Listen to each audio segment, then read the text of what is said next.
Greetings, everybody. I am Young Penitent, and welcome to my Icon Corner. Today, we will be interviewing Buck Johnson, who I'm very happy and pleased to be hosting today on my podcast. And he is the host of the Counterflow podcast, which you may know all about. But it is a podcast that began, I understand, as a podcast about politics and libertarianism in particular, and he kind of transitioned to being more of a Orthodox Christian-centered podcast. But I'm curious about the journey from libertarianism to orthodoxy, which apparently is a thing. So before we get started, I'd like to remind everybody to hit the like button, subscribe to the channel. I know half of the people who watch the videos are not subscribed, which is not good enough. So go ahead and just press subscribe. Doesn't cost you anything. Subscribe to the channel, hit the notification bell so you will know when I go live. And with that, I will add Buck to the stage. Welcome, Buck. I've been added. What's up, You're man? added. Good to see you. Yeah, you too. Thank you so much for agreeing to come on to my channel here. Let's see. You're welcome.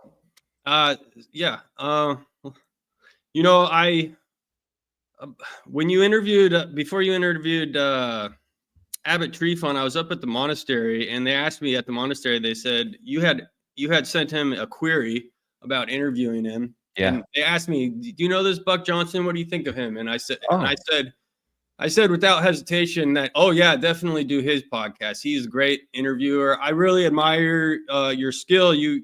I think you have developed this skill for interviewing. So I admire what you do, and thank you for it. Well, thanks for the recommendation. For giving me the thumbs up to Abbot Trifon and his folks. Yeah, for sure. I actually might ask you a question or two about interviewing, if we have the time here. But the topic is going to be the Orthodox to Libertarian pipeline. But before we get to that, why don't you just why don't you introduce yourself for the audience instead of me? Okay, Buck Johnson. My baptismal name is Seraphim, after Saint Seraphim of Sarov, and sort of Father Seraphim Rose as well, because they both had a major influence on me coming into the church. I am in Lockhart, Texas, which is the barbecue capital of Texas. We got about 13 or 14,000 people, small town outside of Austin. We've got a Rocor parish right in the center of downtown. And like YP was telling me before this went live, we just expanded as well. So it's a good problem to have. We were too crowded, and now we were using 1/3 of the building. Now we're using 2/3. So it's very nice. I'm a firefighter. I can't say which city I do that in because I keep that offline. I don't want to get in trouble. But I've been doing that almost 27 years, and I'm a drummer as well. And that's the short of it all. Okay. Oh, you're a drummer. So I assume you're in a band. Not right now. It's sort of like I get calls from people and I'll play that sort of thing. I haven't done a full formed like we are a band in a long time. Oh, okay. But that takes up a lot, practice and all that kind of stuff got old. But yeah, I get hired out. I've got a gig next week. I just got hired for 2 gigs. It's rare. I don't play as much as I used to, but it's in Lockhart. So when the gigs are 5 minutes from your house, it's very doable. Nice. Okay, so I want to explain for the audience how I chose this topic. I was watching an interview of Cyprian, actually, and it was on the Spread Great Ideas podcast, and during the course of the interview, Cyprian just used this phrase. He said the Libertarian to Orthodox pipeline, and he said it's a real thing. Yeah. And I had been considering asking you onto my podcast for a while, but I didn't know what the topic would have been, because I kind of look at you as an interviewer more, so I'm like, well, what do you interview an interviewer about, you know? Right. So when he said that, it finally hit me because I knew you had this background with libertarianism, right? So Correct. that is how the idea came about. So, um, so why don't you tell me? Let's start out. Why don't you define libertarianism as a movement? Where did it start? What is it? Well, the most notable figure as far as getting it started, I believe, is it last name's Nolan? It might be David Nolan and Murray Rothbard in 1972-ish, somewhere around there. If there's any libertarians listening, I know you will correct me if I'm wrong. But it was early to mid 70s. They started it as a party, I believe, and it's always been sort of this, off this third party, never done much, still to this day. But the gist of it was based around a principle, an axiom called the non-aggression principle, which simply put means, very simply put, means don't hurt people and don't take their things. Now it extrapolates very far and wide from that one little phrase, but it essentially is, of course, if you extrapolate, it means no taxation because that's stealing. No offensive wars and murder, and so because then you're, it doesn't mean you're a pacifist by any means. Sure. But that was the gist of it. Is it was based around human liberty, very individualistic approach to culture and society. And if you don't hurt me, I won't hurt you, and take your things, and you do the same to me. It's if people are listening to this that weren't familiar with it, you might be thinking, well, that sounds kind of retarded, or it's one of those things that sounds kind of nice on paper until you start putting it into action, into the real world. And not only does it not always work, but you also realize this government that governs us right now is very far from that, although in some areas a touch closer than it used to be at the moment. But it's not going to be that way. And so I'm sorry to start critiquing it so early on, but it's in my nature nowadays to sort of critique this system that I was putting out there for so long. So 70s, it goes quite far back. I didn't. It seems like it might have gained more prominence in the 2000 teens, maybe. Is that right? Well, certainly, because one man that I still really admire a lot. I've met him in person multiple times. He was on my old show. But sort of the representative of the best version of libertarian in our lifetimes has been Ron Paul. Right. And although, there's a twist of irony that he's like the best libertarian, but when he actually wanted to make an impact, he had to run as a Republican, which he did. He was a Republican congressman, but he ran on the Republican ticket to get to primary. He was against, let's see, in 2008, it was Mitt Romney that won. In 2012, it was John McCain. But both of those races, he was an option to become the Republican nominee. For a long time, I said he's the only one that would have beat Obama. After seeing what the establishment and personalities and whatnot behind the scenes did to Trump, they certainly would have done the same things to Ron Paul. And I don't know that Ron Paul could have overcome the massive pushback and subversion that was happening. But so because the Ron Paul moment really happened when he was debating against Rudy Giuliani, and it kind of went viral after that. And so in a way, libertarianism, the idea started getting out there because Ron Paul had a big stage. Everyone's watching this. And so I was going to Libertarian Party functions in 2000 and then 2004, very small. And then all of a sudden it started growing and growing, and because of the Ron Paul name. Okay. So what was that? So the moment was the debate. Was there a specific moment in the debate or just the debate? It was a specific moment where Ron Paul was explaining the blowback that had happened for any, 9/11. We all understand there's a lot of theories around it, but for the purpose of this discussion, let's just say Ron Paul was explaining the blowback concept, and that they were mad at us and did what they did on 9/11 because we had been over there for decades and bombing them. And Rudy Giuliani said, I've heard a lot of theories and excuses about 9/11, but I'm pretty sure I've never heard someone blame the U.S. And he's took it as this kind of boomer mentality that's like that George Bush later prevailed with, kept going with, or not later, earlier, had said, if you're not with us, you're with the terrorists. And it's this false dialectic that they put up. And Ron Paul's basically like, look, Michael Scheuer, the head of the bin Laden unit in the CIA, literally said, bin Laden is threatening this, because we are over there and they want us off and out of their holy land. That's why they're pissed off. It's not because we're free, right? That's that story they told us a lot. They just don't, because we have movies and women wear jeans and we're free to do whatever we want. It had nothing to do with that. Yeah. And so that blew up. And of course, the Fox News people that were hosting the debate and Giuliani kind of attacked Ron Paul. And then after the debate, they have the panels, and I can't believe Ron Paul said this. Well, his popularity skyrocketed after he said that, because so many people are like, yeah, that makes a lot more sense, right? And then, of course, he got the highest vote total from military personnel. Out of everyone else combined, Ron Paul had more military support than those people did.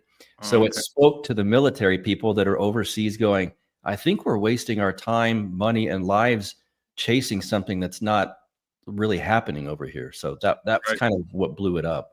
Okay. Yeah. Huh. Yeah. I guess. Yeah. I remember George Bush saying they hate us for our freedoms. Yeah. Right. It's like, no, they hate us because we've been over, just as we would hate them if China was occupying Texas and bombing, Oklahoma and Louisiana. Right. At some point, we'd probably be pissed off.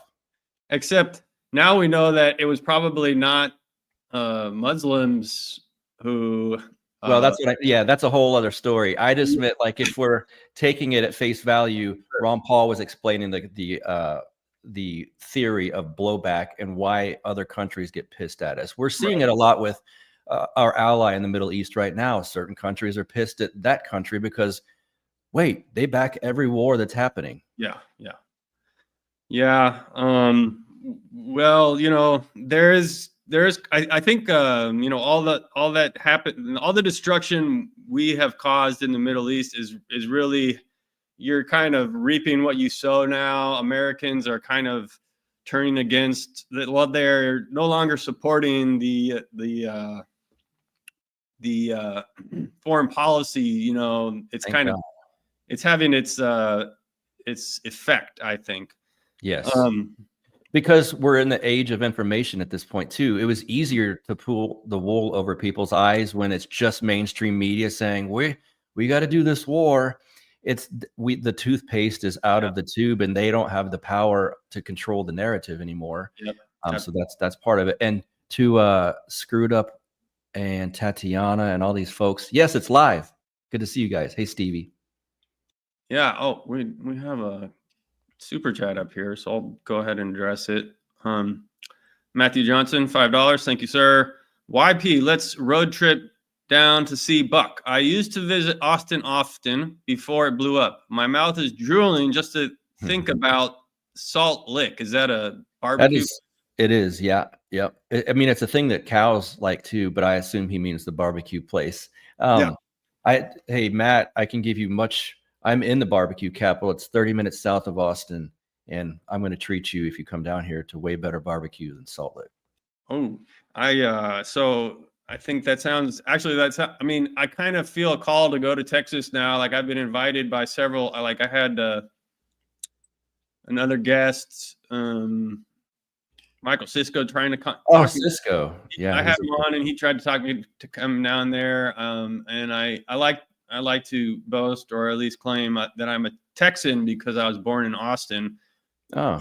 Even if only, so it would be a return to my roots, so to speak. But I was only there as an infant. But still, I can claim myself to be Texan. So yeah, that does sound good. Like a trip to Texas, maybe.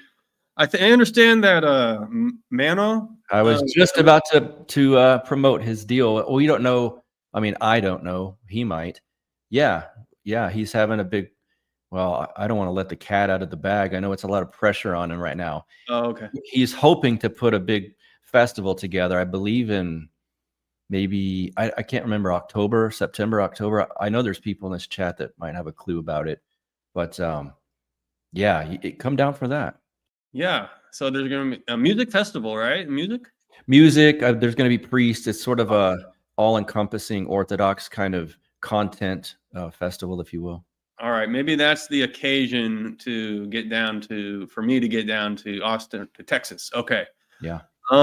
So okay, we've kind of covered what is libertarianism, and why don't you tell us your involvement, how you got started in that, and how that would lead you eventually to becoming Orthodox, if there's some elements about it. I suppose there's some. How I got into libertarianism, I moved to Austin in 1998, and Alex Jones was he had a public access show that I just stumbled upon, and there was a FM radio talk station in Austin that was basically all, quote unquote conspiracy radio names. I know Jamie, Jay Dyer's wife, was here back then. She was also on a public access show on the same sort of stuff that Alex was talking about. But Alex was on the radio. He had a friend of mine, Jack Blood, was on the radio. And it was just, I'm a firefighter. So, you're off. You only work every third day. So I'd have 2 days off running errands, doing things. And I'd always have that radio station on. And I got more and more into that stuff. And Alex started having Ron Paul on, and on a fairly regular basis. So I started looking up stuff that Ron Paul was talking about, and I got a Harry Brown. He ran for president in 2000 on the Libertarian Party ticket. I got his book, the Great Libertarian Offer, and then he wrote another one called something about why we don't need what has government done for us, or something along those lines. And so that's how I started getting into it. And I was already pushing back. Well, then 9/11 happened, of course, and then the subsequent wars after that. And that just drove me further into libertarianism, because while I certainly wasn't going to be a liberal and a Democrat, the Republican Party was trash. And so it didn't, I was heavily into politics, even in high school. So I started, it's like, where else am I going to go besides libertarianism? And that's sort of how that started. Yeah, Buck was a libertarian for 20 years. Yeah, indeed. Just a touch over that, but yeah, in 2019, Pete Quinones, myself, some other podcasters, Mark Clare, Matt Erickson, who's King Pilled now, Tho Bishop, who works for the Mises Institute.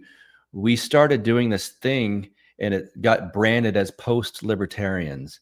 And so we were basically somewhat semi-well-known podcasters saying, like, libertarian podcasters saying, we are no longer calling ourselves by that name anymore. And so that moved us out of that. And then I started finding orthodoxy sprinkled. It's like the little path following the breadcrumbs. Okay, so you made a transition. There's a transition period there. So that your podcast was libertarian, and then it wasn't. What was why would the transition? So the transition happened. I think it was 2020 was when that started in January. I had joined a podcasting network, and a friend of mine that ran it said, you can keep Death to Tyrants. That was the name of the podcast. You can keep that, but I want you to do another podcast with this network, because the branding of Death to Tyrants sounds too strident or harsh. Excuse me. And it's going to put a low ceiling on your availability of guests and what you talk about. And I said, no. I had already been getting turned down for interviews because of the name. And I said, no, I for one, I don't have time to do two separate shows. And two, I've been thinking about changing the name anyway. So let's do that. So my video producer, Bobby, who still to this day is my video producer, he and I we're buddies. He lives in Austin, started writing a bunch of names and ideas and stuff. And then he came up with Counterflow. And he was like, your political views are always flowing counter to the mainstream. Your music and subculture and stuff has always been counter to the flow. And even your job as a firefighter, like everyone's running out and you go in, you're always going counter to everyone else's flow. And I was like, that sounds cool. Okay, counter flow. And so that's how that part started. And it wasn't necessarily even to say, I'm not a libertarian podcast. It was just to broaden the scope a little bit and maybe talk about some other things. Because like I said, I'm not going to just be a libertarian at that point. I'm moving away from that branding for my own personal self. So I was getting a lot more guys that would be considered like pretty far right on the political spectrum, Paul Gottfried and some of these guys to come on. And the Trump phenomenon was fascinating to me. So I started getting into further areas that were much wider than just a thin libertarian scope. Okay. And do you have a particular, do you have an identity now in terms of like a political identity or just home that you? Orthodox Christian. Orthodox Christian. All right. That's good.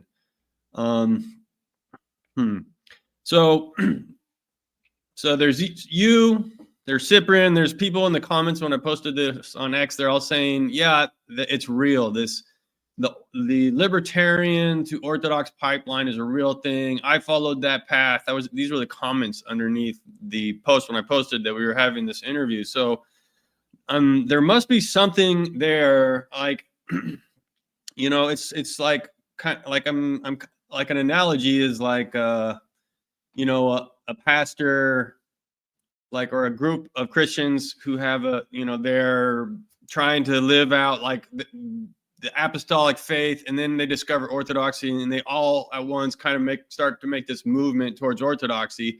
And it seems like there was a similar phenomena of these libertarian people maybe kind of moving towards orthodoxy, and orthodoxy redeeming the good, the strivings for truth, and that were in that movement. So what is it about libertarianism? Where is there truth to be found there that you even though you no longer identify with, what parts of it are striving for truth? What is redeemable in that political ideology? Well, I don't know what's redeemable in it, but I mean, I certainly think aspects of the foreign policy are very redeemable, because had we had Ron Paul's foreign policy since Ron Paul was in Congress, we would not be in a lot of the mess that we're in today, certainly financially, and there'd be a lot less dead people. But so I find that to be redeemable. Certain aspects of the economics I still find fascinating, but a part of it is that people within libertarianism, if you're kind of devoted, for lack of a better phrase, to the liberty movement, you're at a third party at that. You're already used to looking outside of what's big and what's popular, and also, for whatever reason, this probably could do a deep dive here, but a lot of libertarians are atheists, or at least agnostic, because the Republicans, and especially Republicanism in the 2000s, was sort of this boomer Protestant stuff, very pro-Israel, of course, and the Democrats were just kind of their own mix of LGBTQ and crazy stuff. That was sort of their own religion. And I think a lot of people that saw through each of those, the craziness involved in each of those things, you're already looking for truth, right? You're saying the media lies to us, especially after the Ron Paul movement. You could really see what they were doing to them. So you're used to whatever's sort of the status quo, maybe thinking that's a lie. And you're always digging for the truth. Well, why'd they say this? Or who really did 9/11? Or who did this? And so there's this natural search for truth. And as Father Turbo has said many times, if you are really dedicated to finding truth, at some point, and you keep digging, you'll find that truth is a person. And so my heart had already been softened towards Christianity. It helps, I think, that my parents I'm very close to them. They're Protestants. And so for a while, I was an atheist, I thought. And then at some point, I'm like, that sounds stupid. If I'm going to go, you think there's a God? That's dumb. Well, it's equally dumb for me to go, I know there's not. So I thought, I'll be agnostic then, because I don't know. And I went with that for a little bit, and the COVID stuff happened, and that's when everything went haywire. And then I was like, wait a second. This is not specifically just bumbling government entities screwing up one after the other on a worldwide scale. Something darker is here is going on. And speaking of Cyprian, he was one of the people, he and Matt Erickson from the Kingpilled, they were both on my show, and I'm friends with Matt in like real life. I'm friends with Cyprian from online. And they looked at the stuff in 2020 in such a deep, nuanced way that was better than other people at the time. And one of the time they both dropped orthodoxy, and Matt was exploring it. His father was also exploring it at the same time. So he talked a little bit about it. And then Cyprian, who I knew as Vin at the time, was dropping it. He was on one of my shows, and he dropped it here and there while we were talking about 2020. And offline, I said, what is orthodoxy? You keep talking about it, and your view of what's happening with the COVID stuff is much better, and it seems to be more realistic of what's really going on rather than just the generic libertarian view of like lockdowns are bad. And he said, if you're looking at what's going on through a materialist lens, then you've lost the plot. You're missing the entire point. This whole thing's spiritual. And there's a thing called spiritual warfare, and you're seeing it sort of play out. And I said, I'm open to that idea. I mean, that certainly sounds plausible. It seems like that is what's happening. Right. And he said, there's a book I want you to get called God's Revelation to the Human Heart by this guy named Father Seraphim Rose. And just give it a look, kind of read through it, and then we'll talk again soon and let me know what you think. And so that was the first breadcrumb. Okay, gotcha. And you mentioned Father Turbo. And is he your spiritual father? How did that come about? Through Cyprian as well. Did he introduce you? Yeah, he said, so this is when I got further in, of course, and started actually going to the church here. There were steps that led to that too that I haven't talked about yet. But the Father Turbo thing specifically was Cyprian and I remained in contact and were friends, and I knew that was his spiritual father. Okay. And he said, he told me about him, and he's like, well, yeah, he was into punk rock, the skinhead scene in California, and he's covered with tattoos, and he's your age, he's a year or two older, and he's an amazing man. And he said, at some point, I'm going to introduce you guys. And I was still kind of new, and I said, okay, not yet though. And he's like, yeah, not yet. There's going to be a time when it's appropriate, and you'll just know. And he said Father Turbo had seen me on a podcast or two and was admired me in some form or fashion. And so it's basically happened that way. There seems to be, I've noticed, a lot of spiritual activity around that person, around Father Turbo. He's got his parish, he's got a monastery that he is, I believe, spiritual father to, right? And yeah, he's over a monastery that's very close to the property of the parish. Right. Something's going on, or it's just like it seems like a lot of spiritual activity around that person that particular person individually. He's the most spiritually wise, and I don't want to put too much pressure on his shoulders. I know he can handle it, but for people that hear this, he's the most spiritually wise person I've ever met. Okay. I've had people, and I concur. I've had people close to me that meet him or talk to him, and they've said it feels like he's peering through my soul. If I even think about lying to him, there's no point. He'll know. And it's that is correct. Okay. All right. Now let's see.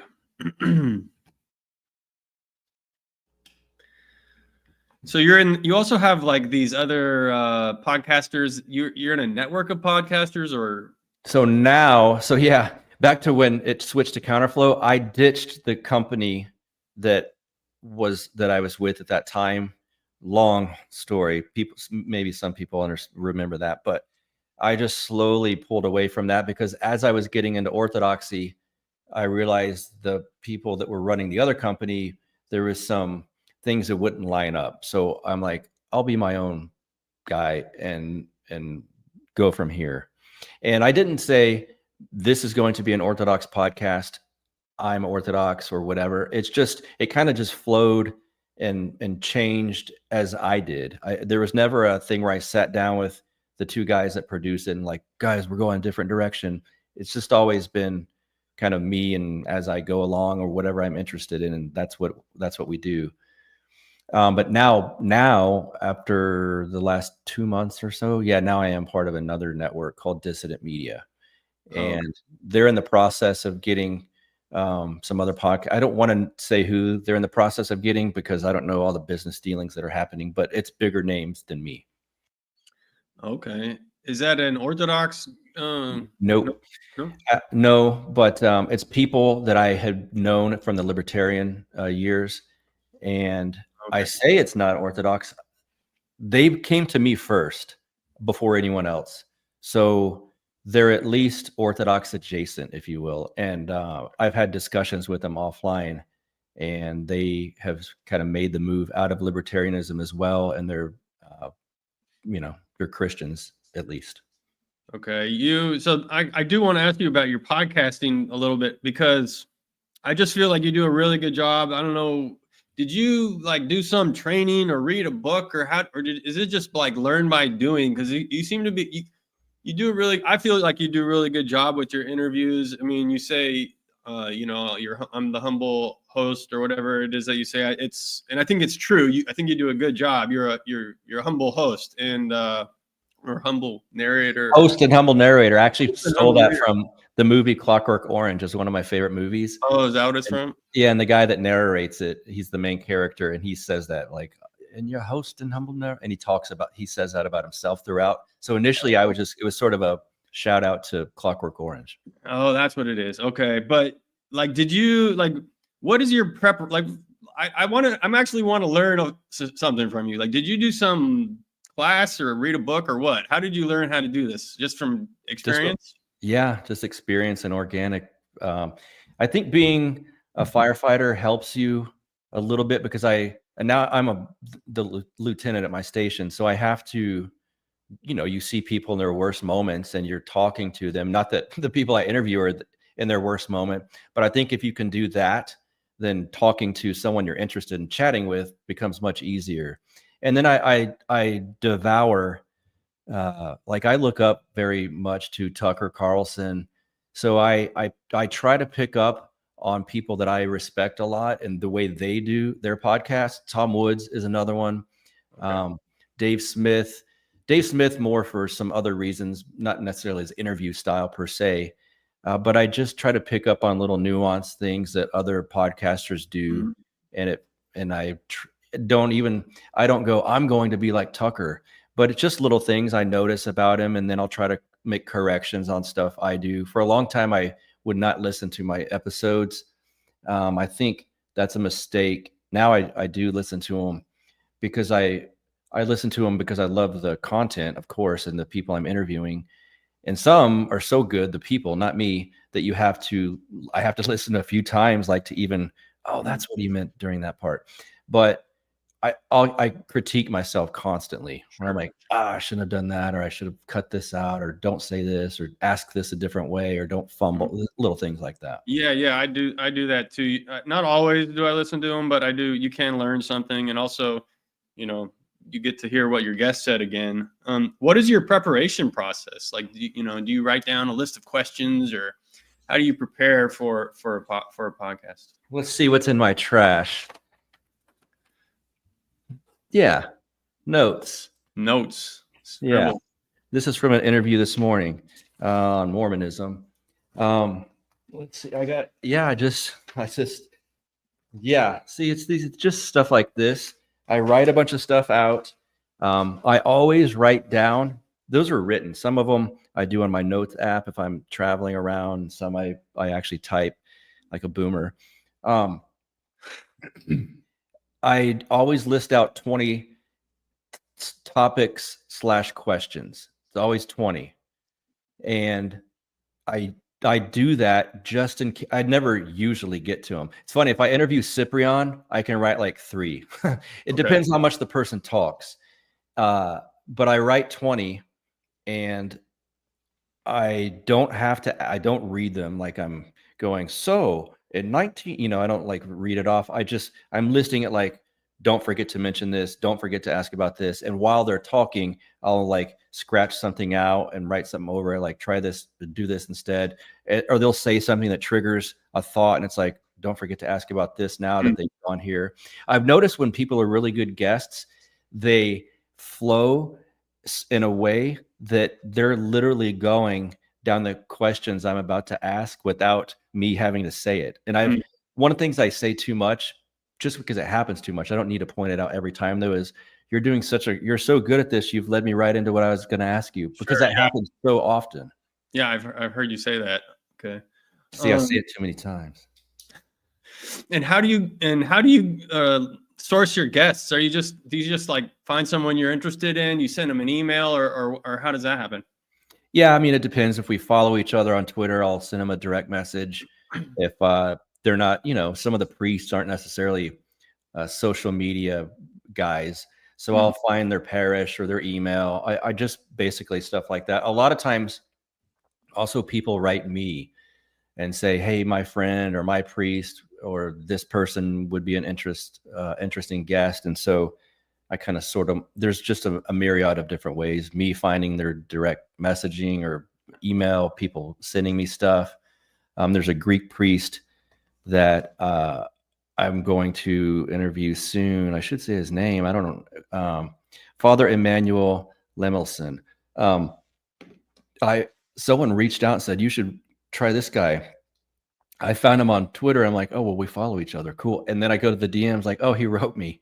So there's just some stuff like that too. And then I get lazy or forgetful at times, like I think I did when you were booking me. And you're like, oh crap. Sometimes I'll go through my DMs to see like, did I miss anything? Oh, I did. So it's nice, when you have mutual friends. There's a priest, if you guys know him, I don't want to screw up his name, but he's in Salt Lake City. I've been trying to get him. He's good at getting Mormon converts into his parish. He's got a YouTube channel, but he's very good. I'm trying to get a hold of him right now. So there's all kinds of ways. And do people ask you to be on? And what is your response to that? It's usually yes. Is it? Yeah. Yeah. I mean, unless can't think of a time where I've said no, but I think one time someone asked me if I wanted to review some movie. There it is, Tatiana, and Screwed Up. Yeah, Father Paul. I want to get him on. Someone asked me to review. I'm not a movie guy. I said, look, I would suck at this. It was a movie I didn't even care about seeing. I hadn't seen it. I was like, I would suck. I'm just being honest. So I suggested, like, what about this person? So I've said no, but it's rare. Okay. All right. Another super chat from Matthew Johnson. Thank you, Matthew. $5. He says, St. Paisios' prophecy for an Orthodox Christian America began in 2020, I believe. Father Seraphim Rose, Nihilism, warned us of a godless America in 1962. Yeah. He did. That book, Nihilism, was the second. I mean, I guess that's Orthodox adjacent in a way, but it's pretty Orthodox. First was God's revelation of the human heart, and then nihilism. Okay. And I had already been against postmodernism and relativism politically. And then I'm like, this guy that later became a monk is writing about postmodernism. Like, this is, I'm like, based. So, he Father Seraphim Rose definitely pulled me in. Oh, and by the way, you're not the only person I know who wanted to take Father Seraphim Rose as a patron saint and ended up with Saint Seraphim Sarav. Okay. I've met at least one other person that's happened to, so it must be a common thing. Yeah, at least for two of us. Okay, here's a question, and I'm kind of dancing around a topic here a little bit, but I'd like to see what you think about this. So you've probably seen online a criticism that's launched against certain converts to the Orthodox faith, and they're saying people are joining the Orthodox Church because it aligns with their political viewpoint, and usually these comments are referring to people who would be considered extreme far right, and they see in the Orthodox Church something that's what draws them to the church. Okay, maybe they see the church takes its stand against LGBT and this kind of stuff, and the moral decay of our society, and so that's what they see, and that's why they become Orthodox. So I want to get your take on this. People are launching this as a criticism. They're saying these people are joining the church for the wrong reason, or maybe usually they just disagree with their politics. But That's it. have you seen this criticism online, and what do you say about this whole situation?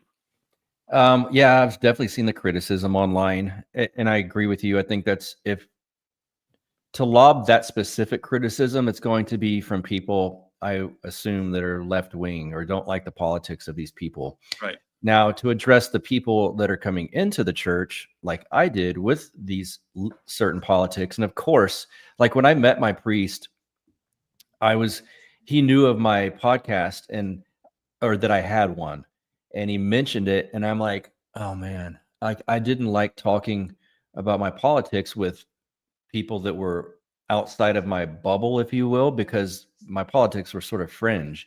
So it was sort of uncomfortable. And he said, he goes, oh, okay, well, no one hates the communists more than the Orthodox. And I was like, oh, okay, cool. We're good then. It even made a joke like, I'm somewhere to the right of Attila the Hun. And I said, okay, well, now I'm comfortable talking politics. But I think there's a point in your on the path here into the church where politics shouldn't be what animates you. It might be when you get there, but I think I've tried to ditch and let some of that go because that's ultimately not why we're here.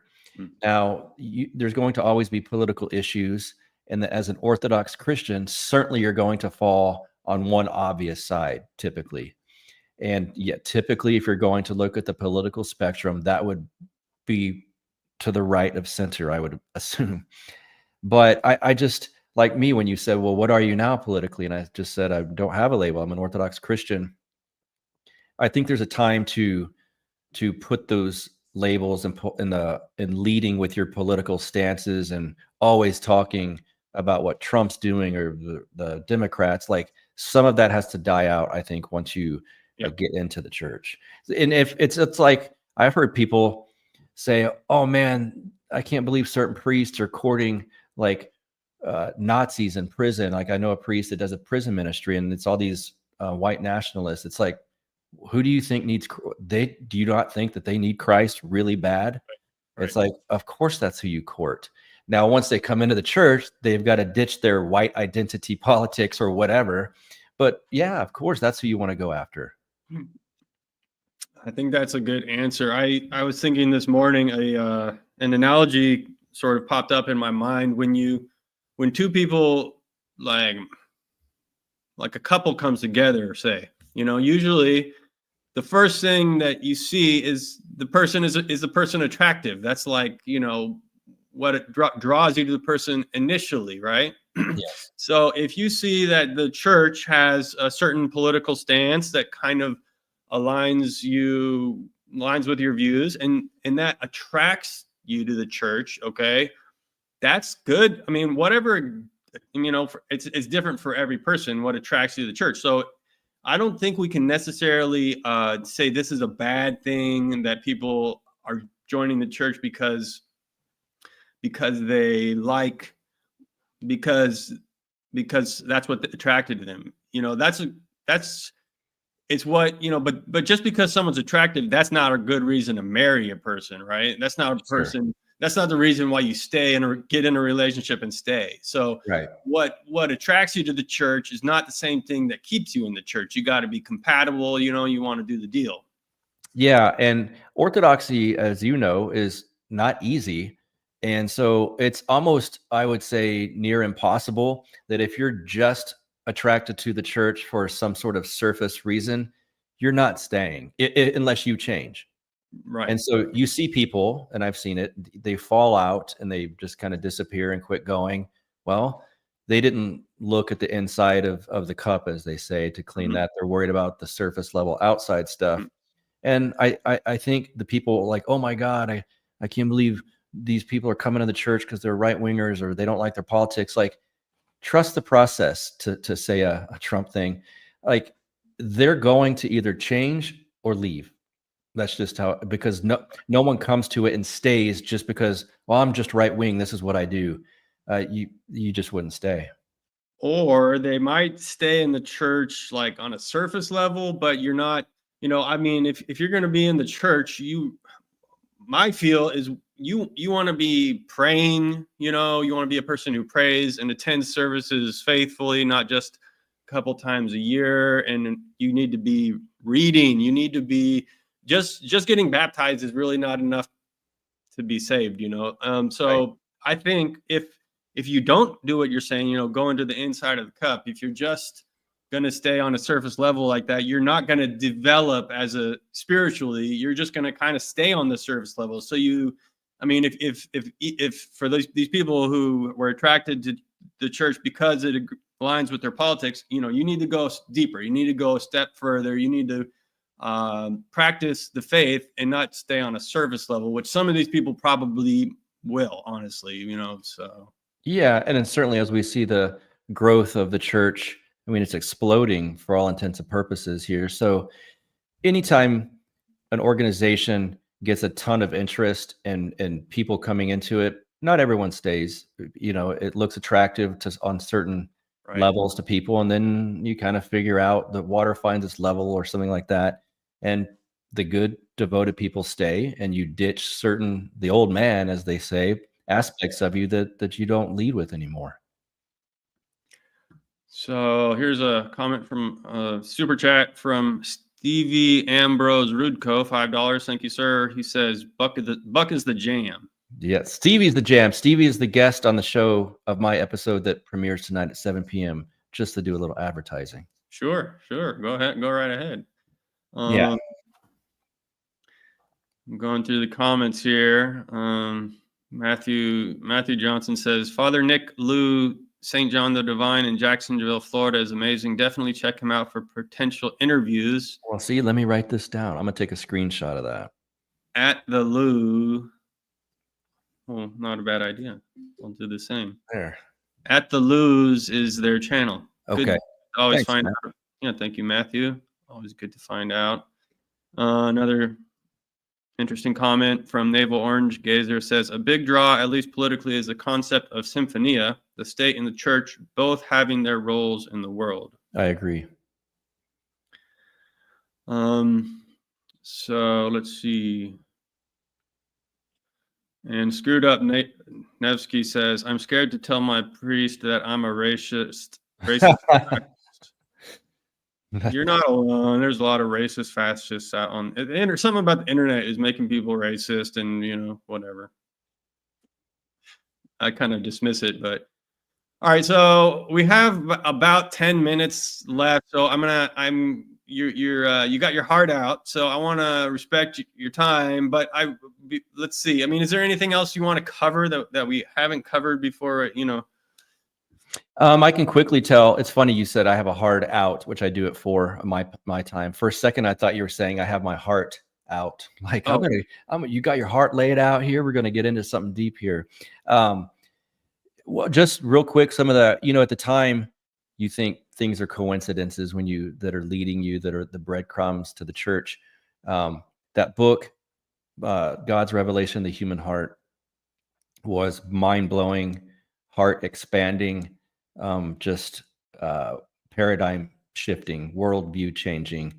And then a guy DMs me on X, or on Twitter at the time, and he said, I heard you mention on Pete Quinones' show that you live in Lockhart. There's an Orthodox church I'd like to invite you there to. And I was like, weird. Who is this? He had like it wasn't his face or his real name, the right-wing Anons. And I said, I've been driving by that church. I'm scared to go in. I look weird. I have tattoos, and I don't know the traditions, if they're going to respect how I look, or if they're going to tell me to leave. I don't know what's going on in here, even though the sign said, come and see. And secondly, who are you? And do you live in Lockhart? You want to go get a drink and we'll talk? And he said, no, I'm about an hour out. But, and I said, I've been reading this Father Seraphim Rose book. And he goes, well, Father Seraphim Rose is an icon on the wall in our parish, and he's my patron saint of my family. And he said, I said, wait, you had no idea that I've been thinking about this at all? And he's like, nope, just heard you say you live in Lockhart. And he's like, trust me, the fact that I didn't even know any of this about you, and I got the urge to write you, these are not coincidences. So maybe show up and quit worrying about what they're going to think about your tattoos or whatever. And so I did. And then he became my godfather. And oh, wow. Yeah. And the rest is history. Yeah. Pay attention to what's going on. I mean, if you're paying attention, that's how you find the church. Actually, here's a question from Kevin Mack. He says, will all the new converts influence the church in negative ways? And he might be referring to these political refugees. The need for very effective, structured, good catechism classes is paramount. And so if the catechism program at the parish is good, strong, and the priest is good, then no. Okay. But then there's the question, like, well, do parishes always have that structure set up for that? Sure. Yeah. I mean, I just feel like I got lucked out with a wonderful priest and a wonderful parish, and so I mean, it worked out well for me. I think RoCor parishes tend to be jewels, So if there's a RoCor parish in your area, I would recommend at least visiting. I would too. I'm probably biased because mine's RoCor, but yeah. And another comment from Kevin Mack, he says, seems like American converts are changing the etiquette in Orthodox Church just by their sheer numbers. Well, yeah, I mean, the thing is about etiquette is, if you don't know it, you don't know it, so you can't conform, to it. And you don't want to just go up and say maybe if your godson is, you can talk to your godson or godchildren privately and say, this is how we do this, and but you don't just go up to someone and say, right. You got to have a little tact, because if you say it the wrong way, you're going to offend someone. So it's a kind of a tricky situation. Yes. And it's probably, if you're not in the clergy or being very friendly with someone at coffee hour, I would tell younger people that it's not necessarily your place to go correct someone like that. Talk to the priest, and that's on the clergy. Yeah, that's their job. And if there's a deacon, it's his job too. Yes. Yeah. I mean, my deacon, he's a subdeacon, and he's been in our parish 2 years. And I'm an idiot. I confess. Up until about 8 months ago, I thought, well, I can have water before communion. And so I would always come in the mornings with this full of ice water. And he's such a sweet man. He came up and he goes, just so you know, we're not even supposed to have water before communion. I was like, oh my God, we're not? And he's like, no, I just figured of everyone here, you'd probably like to know that. And I said, oh, I'm so embarrassed. Thank you. He's like, don't worry, just letting you know. So just soft little things like that. And he's in the clergy. So that was on me. Who knows, someone might have needed to hear that today. So yeah, there you go. Guys, quit drinking water, quit taking water in like I was doing every time. Nikki Forrest says, I'm a 2020 COVID lockdown convert, many such cases. Me too. Yeah, my parish never closed. And once I found, is that a great reason to go? I don't know. But once I found that out, I was like, oh, okay, headed in the right direction at least. So we're having a lot of good comments in the chat, but we can't address all of them. We're running out of time, but I want to ask you to, before we go, why don't you just let people know where they can find you, and any last comments that you have. Like, you guys can find me on the Counterflow YouTube channel. Subscribe to it if you'd like.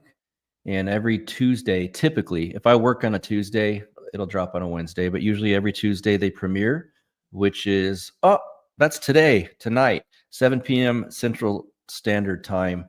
My episode with our friend here in the chat, Stevie Rudko, is dropping. It's very good.